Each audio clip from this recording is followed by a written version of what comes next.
Welcome to my channel. और आज हम क्वेश्चन पेपर 2018 के न्यूमेरिकल सोल्व करेंगे। अब जैसे नेक्स्ट न्यूमेरिकल है इसको सोल्व कर लेते हैं। देखो जो स्टेटमेंट है कुछ इस तरीके से कि एन ओपन टैंक है कोई। अब यहीं पर पता होना चाहिए जो टैंक है नॉर्मली मतलब क्यूबॉइड या फिर क्यूब टाइप का होता है। मतलब तीन चीज़ें आ जाएंगी, LBH कह सकते हो आप उनको 3D के हिसाब से। सही है। विद ए स्क्वेयर बेस, यहाँ पर भी चेक कर लो, स्क्वेयर बेस है, वर्टिकल साइड है। बात कह दो 3D पर चलेगी। 3D की केवल दो ज्योमेट्री, या तो क्यूबॉइड बनेगा अब या फिर क्यूब बनेगा। इस तरीके से सोचा करो। सही। अब देख लो, is to be constructed from a metal sheet. ठीक है ना, जो भी है so as to already given quantity of water. ठीक है ना, मतलब पानी का टैंक है। So that the cost of material will be least. अब हमें कैसे पता, ये मतलब टारगेट है ये लिस्ट शो करने का। सिंपल सी बात है, न्यूमेरिकल है। कहाँ का कह दो, problems of maxima and minima. और वहाँ पर सिंपली बताता अपने सोचना किस तरीके से है, किस तरीके से बताता। देखो डायरेक्टली कह दो ये है मेन काम, और तो बच्चों वाली चीज़ होगी। सही है। क्या बताता, अगर ये कंसेप्ट ना मतलब न्यूमेरिकल अगर मैक्सिमा एंड मिनिमा का हो, वहाँ पर तो fx गिवन होता है, फंक्शन गिवन होगा। लेकिन इसी कंसेप्ट में यही फंक्शन क्या हो जाता है, फाइंड आउट करना पड़ता है। सही है। इस सिंपल मैक्सिमा और मिनिमा में, ठीक है ना, वो भी दो केस है उनके भी, मतलब एब्सोल्यूट वाले या फिर सिंपल मैक्सिमा एंड मिनिमा। ठीक है ना, मतलब उस कंसेप्ट में कहने का मतलब क्या है कि वहाँ पर फंक्शन गिवन होता है। इस प्रॉब्लम्स वाले में फाइंड आउट करना पड़ता है। स्पेशल न्यूमेरिकल में कोई मतलब दूसरे रिलेशन से चीज़ें निकलती हैं। फिर अब में चाहिए मतलब मेन काम है एफएक्स। उसके बाद तो वही बच्चों वाली चीज़ क्या कि दो बार डिफरेंशिएशन करना है। जो पहला डिफरेंशिएशन होगा उससे या तो आंसर आएगा या फिर आंसर के काम आ जाएगा वो रिजल्ट। और जो डबल डिफरेंशिएशन है, जो सेकंड डिफरेंशिएशन का हो या फिर डबल डिफरेंशिएशन, वो बताएगा इस तरीके के वर्डों का मतलब। लिस्ट का मतलब क्या बताता, सिंपली कि डबल डिफरेंशिएशन पॉजिटिव आ जाए, मतलब 0 से बड़ा, तो इसलिए लिस्ट का काम हो जाएगा। सिंपल सी ये टारगेट है न्यूमेरिकल में। मेन क्या है, एफ फंक्शन फाइंड आउट करना। सही है। तो अब देखो बाप, और मेन बात पता है क्या, मेन बात क्या है, फंक्शन हमें ये सोच लो, +2 क्लास तक डिफ्रेंसिएशन तो आता है, बिल्कुल सही है, लेकिन किसी एक के रिस्पेक्ट में, ये मेन बात है। सही है। देखो बाप, अब ये बात समझ गए होगे। स्क्वायर, स्क्वायर बेस का मतलब, स्क्वायर का मतलब स्क्वायर होता क्या है, वही चारों साइड बराबर है। यहाँ पर अगर कोई ज्योमेट्री के हिसाब से सोचना चाहता है तो इस तरीके से ड्रा कर सकते हो, जैसे कुछ इस तरीके से। मतलब देखो स्क्वायर बेस है ना, तो मतलब ये क्यूबॉइड हो जाएगा। क्यों, क्योंकि तीसरी साइड अलग है, इस वजह से केवल बेस स्क्वायर है यहाँ पर। तो सिंपली जैसे आप इसको इस मतलब आपके ऊपर है, स्क्वायर इस तरीके से सोच लिया ये बेस है। ठीक है ना, तो मतलब लो इस तरीके से। सही है, मतलब ये हो जाएगा इस तरीके से, मतलब क्यूबॉइड है, बात खत्म। ठीक है ना, तो इस तरीके से। सही है। अब इसके बाद देखो किस तरीके से कि शो, देखो लिस्ट का तो ये मतलब है कि डबल डिफरेंशिएशन पॉजिटिव शो कर दो। अब आगे स्टेटमेंट है कि when depth of tank is half of its width, मतलब ये भी एक रिजल्ट दे दिया। मतलब देखो ये तो और फायदे का न्यूमेरिकल है, शो करना है इस वजह से। मतलब आंसर तो दिया हुआ ना, व्हेन डेप्थ ऑफ टैंक, तो डेप्थ के लिए चलो हम डी मान लेते इनिशियल लेटर की वजह से। सही है ना, तो इस तरीके से। सही है। Of tank is half of its width, जितनी भी विड्थ के लिए डब्लू मान लिया तो उसका हाफ है किसका, विड्थ का। ठीक है ना, तो मतलब इस तरीके से सिंपली लो बताओ, ये दो चीज़ें शो करनी है आपने। सही है, तो इस तरीके से। ठीक है ना, और साथ के साथ देखो इस ओपन वर्ड का क्या मतलब है। ओपन का मतलब यहाँ पर क्या हो जाएगा, केवल 5 साइड है। क्यूबॉइड मतलब 3D में केवल दो ज्योमेट्री, क्यूबॉइड या फिर क्यूब, और दोनों में 6 फेस होते हैं। लेकिन अगर ऊपर से खुला हुआ, जैसे रूम को सोच लो आप, रूम में 6 साइड है, 6 फेस कह सकते हो, मैथमेटिकली उन्हीं को 6 फेस कहा जाता है सिंपली। ऊपर से खुला हुआ है, बात खत्म, वो टैंक बन रहा है। तो मतलब 3D की बात हो रही, तो मतलब 3D में एरिया नहीं वॉल्यूम आता है, ये पता होना चाहिए आपको। सही है, तो इस तरीके से। अब इसके बाद इफ दी, मतलब इफ का मतलब मैथ्स में गिवन की cost is to be borne by nearly settled lower income families, ये ठीक है ना, व्हाट काइंड ऑफ वैल्यू, ये मतलब हाफ मार्क का या फिर 1 मार्क का न्यूमेरिकल रहता है। ये मतलब पूरी स्टेटमेंट पढ़ लिया करो, इसका रोल क्या होगा इस चीज़ का। सही है, तो बस यहीं से सॉल्यूशन स्टार्ट कर लो आप, तो यहीं पर लेट कर लेते हैं। अब आपके ऊपर है, ये मतलब ये इनिशियल लेटर मानने या फिर एक्स वाई मान सकते हो। क्यों? क्योंकि मतलब नॉर्मली डिफरेंशिएशन हम विद रिस्पेक्ट टू एक्स या फिर वाई करते हैं नॉर्मली +2 क्लास में, इस वजह से। या फिर वो आपके ऊपर है, इनिशियल मानना चाहता कोई तब भी ठीक है, ठीक है ना। तो जैसे लेट एक्स और 2 वेरिएबल मान लिए, एक्स और वाई। सही है, तो मतलब अब देखो, आप देखो ज्योमेट्री के हिसाब से, जैसे एक्स क्या हो जाएगा यहाँ पर, लेंथ एंड ब्रेड्थ। तो इस तरीके से सिंपली स्क्वायर बेस था, इस वजह से ये बात है, ठीक है। तो इस तरीके से, और उसके बाद वर्टिकल साइड का मतलब यहाँ पर उसको आप डेप्थ मान लो, तो वाई भी डेप्थ मान ली। तो सिंपली इस तरीके से। सही है, स्क्वायर में तो स्क्वायर तो सिंपली यही होता ना कि मतलब ऑल साइड्स आर इक्वल है। सोचने के हिसाब से ये कह दो आप, ये है हमारा स्क्वायर फेस। तो इस तरीके से, या फिर जैसे बेस स्क्वायर है तो आप इसको स्क्वायर बेस मान सकते हो। अब आपके ऊपर ये चीज़ समझना हमने। सही है, तो मतलब ये चीज़ अगर हम x मान रहे हैं तो ये अपने आप ही x हो जाएगी, इस वजह से, स्क्वायर वर्ड की वजह से। सही है, और इसके बाद मतलब ये हाइट का काम करते हैं, तो हाइट को जैसे हम y लेके चल रहे हैं तो ये ज्योमेट्री ड्रा कर देना, काम चल जाएगा। सही है, तो इस तरीके से। अब इसके बाद देखो 3D में वॉल्यूम आ जाएगा, ये बताया था आपको सिंपली। सही है, तो डायरेक्टली कह दो कि वॉल्यूम ऑफ टैंक कह दो आप, length and breadth of the tank कह दो ना। तो इस तरीके से। सही है, मेन तो ये टारगेट था। तो वॉल्यूम ऑफ टैंक डायरेक्टली। अब वॉल्यूम ऑफ क्यूबॉइड क्या होता है, देखो ये पता होना चाहिए। तो सिंपली कह सकते हो आप LBH, वॉल्यूम ऑफ क्यूबॉइड मतलब तीनों साइड डू मल्टीप्लाई, तीनों साइड मतलब ये सिंपली अगर लेंथ ब्रेड हाइट हो तो अब 2 साइड सेम है तो मतलब तीनों की मल्टीप्लाई का मतलब यहाँ पर ये हो जाएगा, या फिर आप इसको डायरेक्टली x² y भी कह सकते हो। सही है, वॉल्यूम ऑफ क्यूबॉइड। क्यूबॉइड का केस क्यों है, इस वजह से स्क्वायर बेस है, यहाँ पर वर्टिकल कह दिया उसने, इस वजह से क्यूबॉइड का केस है। अगर यहाँ पर वो कहता कि तीनों साइड बराबर है तो फिर क्यूब का केस बनता। तो इस तरीके से। सही है, अब वॉल्यूम ऑफ टैंक को जैसे हम भी मान सकते हैं, तो इस तरीके से। सही है, अभी यहाँ से एक स्पेशल बात है, और वो है यहाँ से आप x या फिर y निकाल लो। चलो y निकालना आसान है, ठीक है ना। तो y कितना हो जाएगा, मतलब v/x² हो जाएगा। तो इसको आप फर्स्ट मान सकते हो। तो इस तरीके से। अब ये स्पेशल बात है कि ये v क्यों निकला। देखो न्यूमेरिकल में क्या था, देखो अब स्टेटमेंट देखो यहाँ पर नॉर्मली, यहाँ पर स्पेशल बात पता है क्या इस न्यूमेरिकल में, क्या कि जो ये v है ना वो कांस्टेंट होगा, वो कांस्टेंट होगा। ये बात कहाँ दे दी उसने कि वॉल्यूम कांस्टेंट है, क्योंकि जो हमारा ये टैंक है एक बार बन चुका तो उसमें तो परमानेंट उतना ही पानी आ सकता है ना, वाटर का एग्जाम्पल, इस वजह से। सही, उतना ही पानी आएगा, मतलब वो थोड़ी ना कि मतलब फिर से मतलब दोबारा से आप टैंक कंस्ट्रक्ट करोगे। एक बार बना दिया तो मतलब वो परमानेंट है, मतलब वो कांस्टेंट, उसमें वॉल्यूम जितना भी होगा वो कांस्टेंट का काम करेगा। ये स्पेशल बात है। तो यहाँ पर पता होना चाहिए आपको, एक्स और वाई तो वेरिएबल है, ये हम मान के चल रहे हैं इस वजह से, और वी कांस्टेंट है, ये स्पेशल बात है, ठीक है। तो इस तरीके से। अब इसके बाद देखो हमने शो क्या करना था न्यूमेरिकल में, ये तो ठीक है कि मतलब लिस्ट शो करना कि डबल डिफरेंशिएशन, लेकिन डबल डिफरेंशिएशन किसका, कॉस्ट का। सही है, तो अब कॉस्ट के हिसाब से सोचेंगे, और कॉस्ट किस पर थी, टैंक पर, और टैंक के कितने 5 फेस हैं। 5 क्यों है, ऊपर से खुला हुआ है इस वजह से, इस तरीके से सोचना आपने। सही है, तो आगे कैलकुलेशन कुछ इस तरीके से रहेगी। जैसे देखो एक तो ये पता होना चाहिए आपको, जैसे क्यूबॉइड है, क्यूबॉइड में जैसे LBH तीनों साइड अलग हो तो।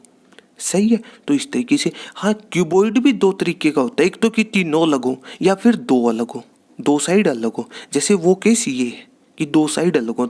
क्यूब क्या होता है, तीनों बराबर होंगे तभी क्यूब हो सकता है, ठीक है ना। तो इस तरह ये छोटी छोटी बातें। अब इसके बाद जैसे हमने कोस्ट, तो जैसे अब न्यूमेरिकल की स्टेटमेंट है कि कोस्ट तो है, लेकिन कि मतलब 500 फेस कंस्ट्रक्ट करने हमने। सही है, तो मतलब 500 का कोस्ट फैला, वो कैलकुलेट कर लो आप। तो सिंपली जैसे इस न्यूमेरिकल के हिसाब से देखो, ये बात आप फॉर्मूला याद अच्छी बात है, कुछ इस तरीके से जैसे कि 2 into LB plus BH plus HL, अगर इसके हिसाब से सोच रहे हो तो, या फिर न्यूमेरिकल के हिसाब से आप यहाँ पर भी कैलकुलेट कर सकते हो। देखो कुछ इस तरीके से कि जैसे आप ये बात कह दो ना कि लेट कर लो आप, जैसे कॉस्ट, ठीक है ना, कॉस्ट फॉर कंस्ट्रक्शन कह सकते हो, ठीक है ना, तो सिंपली उसको हम C मान सकते हैं इनिशियल लेटर की वजह से। सही है, तो वो कितनी हो जाएगी, देखो सिंपली एक स्क्वायर बेस था, इसकी अलग कॉस्ट होगी। सही है, तो मतलब सरफेस एरिया, सिंपली कह दो आप सरफेस एरिया ऑफ क्यूबॉइड, बात खत्म। सही है, तो बस यहाँ पर, या फिर आप यहाँ से कैलकुलेट कर सकते हो, जैसे ये बेस है नीचे वाला ये पोर्शन, सही है, और यहाँ पर दोनों साइड x इंटू एक्स, तो एरिया क्या होता है, दोनों साइडों में मल्टीप्लाई, वो डिपेंड करता है, जैसे स्क्वायर में तो मतलब वह बात वही है, ठीक है ना, मतलब कहने का मतलब ये है एरिया ऑफ स्क्वायर क्या होता है कि मतलब साइड का होल स्क्वायर, अगर साइड बराबर हो तो, और यही चीज़ मतलब रेक्टेंगल में क्या हो जाएगा, रेक्टेंगल शेप में सिंपली L इंटू बी, मतलब वो डिपेंड कर, मतलब लेंथ और ब्रेड्थ कहना चाहते हो तो तब की बात है। तो इस तरीके से सही है, मतलब नीचे वाले का तो एक्स स्क्वायर हो जाएगा। ये 2 से मल्टीप्लाई जरूर होती इसकी, इस चीज़ की क्यों नहीं हुई ये बताओ, ऊपर से खुला हुआ है इस वजह से। सही है, प्लस का साइन, अब इस लेफ्ट साइड का सोच लो आप, तो लेफ्ट साइड का कितना हो जाएगा, तो x इंटू वाई, तो x इंटू वाई। सही है, क्योंकि यहाँ पर एक ये चीज़, ये भी तो x है, अगर ये x है तो ये भी x, और ये y हाइट आ जाएगी, ठीक है ना, या फिर आप डेप्थ कहना चाहो आपके ऊपर है, तो इस तरीके से। सही है, बस इसके बाद XY, और ये 2 से मल्टीप्लाई होगी, क्यों होगी, राइट हैंड साइड भी उतनी है, मतलब ये कह सकते हो जैसे अगर रूम के हिसाब से सोच रहा है कोई, मतलब जो लेफ्ट वाली वाल है और एक राइट वाली, तो इस तरीके से। अब इसके बाद फिर से प्लस होगा, अब की बार ये फ्रंट के हिसाब से बात कर सकते हो, फ्रंट फेस और जो ये पीछे वाला है। सही है, तो जैसे सेम बात यहाँ पर हो जाए, मतलब इसमें हाइट है और एक ये, और वो उसको x मान रहे, तो मतलब यहाँ पर भी XY, और इसकी भी 2 से मल्टीप्लाई होगी सिंपली, मतलब 5 साइड, इसलिए यहाँ पर 2 से मल्टीप्लाई क्यों नहीं, ओपन वर्ड दिया हुआ था न्यूमेरिकल में, कैलकुलेशन और कुछ भी नहीं। तो जैसे कॉस्ट आ गई यहाँ पर एक्स स्क्वायर प्लस 4xy। अब एक रिलेशन निकाला था, ये वाला पुट कर दो आप, कैलकुलेशन है। सही है कि देखो डिफरेंशिएशन तो करना हमने, लेकिन हमें एक विद रिस्पेक्ट टू मतलब वन वेरिएबल के हिसाब से ही आता +2 क्लास तक, ये आपको पता होना चाहिए, ठीक है ना। तो सिंपली इसलिए यहाँ पर एक को चेंज कर लो, तो जैसे 4x इंटू वाई स्क्वायर की आप वैल्यू पुट कर लो, तो इस तरीके से एक x कैंसिल हो जाएगा, ठीक है ना। अब इसके बाद डिफरेंशिएट कर दो, तो विद रिस्पेक्ट टू, अब सारा x में है, v कांस्टेंट है, ये स्पेशल बात है, ठीक है ना, आपके ऊपर है। अगर कोई मतलब यहाँ पर सारे फंक्शन को y के हिसाब से ले आए तो वो आपके ऊपर है ना, मतलब y में ले आए तो differentiation with respect to y कर देना, आंसर सेम आता है, ये आपको पता होना चाहिए, ठीक है ना। तो इस तरीके से तो बस कर लो कैलकुलेट, तो सी का ये हो जाएगा dc/dx। तो यहाँ पर पावर रूल, डिफरेंशिएशन का पावर आगे पावर में से कम, प्लस का साइन, 4v तो कांस्टेंट है, और 1/x का -1/x² डिफरेंशिएशन होता है पावर रूल से, मतलब नीचे पावर 1 है, ऊपर जाएगी -1, फिर पावर आगे पावर में से कम, उसी को इस तरीके से लिखा जाता है सिंपली। सही है, तो इस तरीके से। अब इसके बाद तो जैसे चलो एक बार तो यहीं पर आप अगेन डिफरेंशिएट कर लो, ठीक है ना, again differentiate with respect to x, तो कितना हो जाएगा, मतलब इसका डबल डिफरेंशिएशन ये हो जाएगा कैलकुलेशन, और यहाँ पर टू कांस्टेंट x का 1। सही है, फिर माइनस का 4v, और 1/x² का कितना हो जाएगा, पावर -2 बार आएगी यहाँ पर, तो मतलब -2/x³ हो जाएगा, कैलकुलेशन होगी और कुछ भी नहीं। सही है, अब देखो यहाँ पर क्या कहा था कि पहला डिफरेंशिएशन या तो आंसर होगा या फिर आंसर के काम आएगा, तो यहाँ से कैसे आएगा आंसर के काम, पता होना चाहिए आपको कि 4 क्रिटिकल वैल्यूज। सही है, तो मतलब 4 क्रिटिकल वैल्यू को, स्टेशनरी वैल्यू को, टर्निंग वैल्यू को, आपके ऊपर ही सारे वर्डों का एक मतलब होता है, ठीक है ना। तो मतलब कुछ नहीं, पहले डिफरेंशिएशन को उठा करके 0 पुट कर दो आप सिंपली। सही है, तो मतलब 2x और यहाँ पर माइनस का 4v बाई एक्स स्क्र 0, तो एक्स स्क्र आप एलसीएम लोगे तो इस तरीके से हो जाएगा, ये 0 में इंक्लूड हो जाए, 0 इंटू समथिंग है, क्रॉस मल्टीप्लाई से कैलकुलेशन है, तो मतलब 2x³ आपके कितना हो जाएगा 4v के बराबर, तो इस तरीके से सही है। तो यहाँ से मतलब x यहाँ पर 2 इस तरीके से हो जाए कैलकुलेशन, मतलब तो फिर आप इसके बाद दोनों साइड क्यूब रूट ले लो, तो मतलब x किसके बराबर आ जाएगा, ठीक है ना, कैलकुलेशन थी। तो जैसे आगे सॉल्यूशन कुछ इस तरीके से रहेगा, जैसे हमारे पास ये चीज़ है कि x³ इक्वल्स टू 2v, ठीक है ना, तो दोनों साइड क्यूब रूट लोगे तो आप x इक्वल्स टू मतलब 2v की पावर 1/3 हो जाएगी सिंपली, तो इस तरीके से सही है। अब या तो ये आंसर होगा या फिर आंसर के काम आएगा। आंसर क्या था न्यूमेरिकल में, देखो ये नहीं लिखा था हमने कि डेप्थ है मतलब विड्थ का हाफ है। अब डेप्थ मानी थी x और y के हिसाब से, तो डेप्थ मानी थी हमने y, तो ये चीज़ इस तरीके से हो जाएगी, मतलब ये चीज़ आपने शो करनी है, सही है। तो मतलब केवल सोचना है, तो जैसे x और v का रिलेशन, अब एक वैल्यू हमने ये निकाली थी, सही है, वैल्यू पुट कर दो सिंपली, तो मतलब फ्रॉम 1 है, ये 1 थी, सही है। तो बस इसके बाद मतलब x की वैल्यू पुट कर दो यहाँ पर आप सिंपली, ठीक है ना, तो कितना हो जाएगा जैसे कुछ इस तरीके से, मतलब आपने अगर यहाँ पर जैसे हमने v वैल्यू पुट की x स्क्वायर की, तो v बचेगा क्योंकि पावर 1/3 इसलिए ऊपर 1 है इसलिए बचेगी, तो उसका कोई फायदा नहीं, तो इसको थोड़ा कन्वर्ट करके, तो जैसे आप ये लिख सकते हो कि एज v था हमारा x स्क्वायर इंटू वाई, सही, मतलब केवल सोचना आपने, तो यहाँ से एक काम करो आप v निकाल लो x की बजाय, तो इस तरीके से सही है, और v की वैल्यू यहाँ पर पुट कर दो, कैलकुलेशन है, तो मतलब x और y में रिलेशन निकालना आपने सिंपली, तो राइट हैंड साइड ये है, ठीक है ना, तो यहाँ पर ये एक पावर से एक पावर कट हो जाएगी, तो यहाँ पर y बराबर x/2, और यही चीज़ शो करनी थी, सही है। मतलब पहला आंसर या तो आंसर के डायरेक्ट आंसर होगा, वो तो है नहीं, आंसर के काम आया, तो यहाँ पर लिख देना आप, ठीक है ना, क्या चीज़ कि y था जैसे डेप्थ, और वो किसके बराबर है सिंपली, यहाँ पर x मानना था हमने, जैसे लेंथ को या फिर आप ब्रेड्थ को, वो आपके ऊपर है, तो इस तरीके से, और डिवाइडेड बाई 2, यही चीज़ शो करनी थी, सही है। तो जैसे फिर भी न्यूमेरिकल में विड्थ की बात हो रही थी, ठीक है ना, विड्थ को या फिर ब्रेड्थ को, वो एक चीज़ है, तो इस तरीके से ये आंसर हो जाएगा। अब डबल डिफरेंशिएशन शो करना है, तो जैसे डबल डिफरेंशिएशन सोल्व किया था हमने कैलकुलेशन, सही है।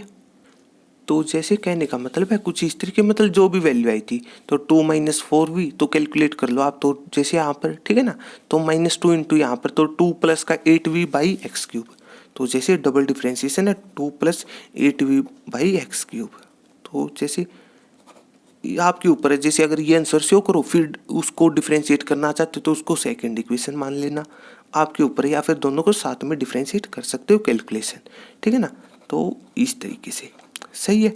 अब इसके बाद वैल्यू पुट कर लो आप, आपके ऊपर है, ठीक है ना, चलो यहाँ पर ये x की वैल्यू ये पुट कर सकते हो आप, सही है, ताकि उस मतलब x³ है जैसे 2v के बराबर है, तो x³ मतलब 2v पुट कर दो सिंपली, तो इस तरीके से, ठीक है ना, तो 4 मतलब 6 मेन है यहाँ पर पॉजिटिव, पॉजिटिव का मतलब 0 से बड़ा, और यही चाहिए था कि डबल डिफरेंशिएशन पॉजिटिव आ जाए, तो डायरेक्ट कह देना कि वॉल्यूम इज लिस्ट, बात खत्म, ये न्यूमेरिकल में शो करना था हमने, तो इस तरीके से सही है। तो वो सिंपली ये सॉल्यूशन हो जाएगा, तो एक ये आंसर है, या फिर एंश्योर्ड लिखना चाहते हो एंश्योर्ड, वो आपके ऊपर है, तो इस तरीके से सही है। और एक जैसे वो ठीक है ना, मतलब वो वैल्यू वाला न्यूमेरिकल था, मतलब हाफ मार्क का कह सकते हो आप, ठीक है, तो उसके हिसाब से आपके ऊपर डिपेंड है, ठीक है ना, जो भी लिखना चाहते हो। बस मेन क्या होता है उस चीज़ का केवल एक लॉजिक होता है कि मतलब आपने पूरी स्टेटमेंट पढ़ी है या फिर नहीं, ठीक है ना। अब देख लो कि जैसे लेंथ और ब्रेड्थ तो या फिर को विड्थ बराबर थी, न्यूमेरिकल में स्क्वायर बेस था इस वजह से, सही है। रूम के हिसाब से सोच लो आप डेली लाइफ में, यहाँ पर है ठीक है ना, कि लेंथ और विड्थ तो बराबर है और डेप्थ आप उनकी, सही है। मतलब ये इस तरीके से हो जाएगा, मतलब समझना चाहते हो, जैसे ये स्क्वायर बेस हो जाएगा, सही है। मतलब ये रूम भी नहीं है, रूम नॉर्मली जैसे क्यूब टाइप का होता है, अगर क्यूब के हिसाब से सोच रहे हो तो आप, सही है। लेकिन ये मतलब जो उनकी उसकी हाइट होगी, ये तो जैसे 2D सरफेस है उसमें ये चीज़ समझ में नहीं आएगी, मतलब ये लगभग ठीक है, मतलब डेप्थ छोटी हो कोई बात नहीं, ठीक है ना। तो कह सकते हो आप जैसे यहाँ पर लिख देना लास्ट में। मतलब मेन है कि इस चीज़ का केवल एक लॉजिक होता है कि मतलब आपने पूरी स्टेटमेंट पढ़ी है या फिर नहीं। तो एनी अप्रोप्रिएट वैल्यू, मतलब लगभग ठीक है ये चीज़, बात खत्म। तो इस तरीके से सही है। तो बस यहाँ पर मेन बात क्या थी न्यूमेरिकल में कि 2 बार डिफरेंशिएशन करना आपने और एक फंक्शन निकालना पड़ेगा। मेन है उससे भी न्यूमेरिकल थोड़ा सा इम्पोर्टेंट है कि वी कांस्टेंट क्यों है न्यूमेरिकल में। ये कांस्टेंट हम तभी मान के चलते हैं किसी क्वांटिटी को जब न्यूमेरिकल में मतलब इस तरीके का वर्ड होता है कि गिवन है वॉल्यूम, तब वो चीज़ कांस्टेंट हो जाती। लेकिन यहाँ पर क्यों है ये हमें सोचना है कि एक बार कोई मतलब चीज़ बना ली, जैसे टैंक कंस्ट्रक्ट कर लिया इस न्यूमेरिकल के हिसाब से, सही है, तो मतलब वो उसमें वॉल्यूम कांस्टेंट हो जाएगा। इस वजह से ये बात हो जाएगी और आगे कैलकुलेशन है तो इस तरीके से सही है। तो अगर आपको मेरी वीडियो अच्छी लगी तो इसको लाइक कीजिए, अपने दोस्तों के साथ शेयर कीजिए और मेरे चैनल को सब्सक्राइब कीजिए। तब तक के लिए थैंक यू।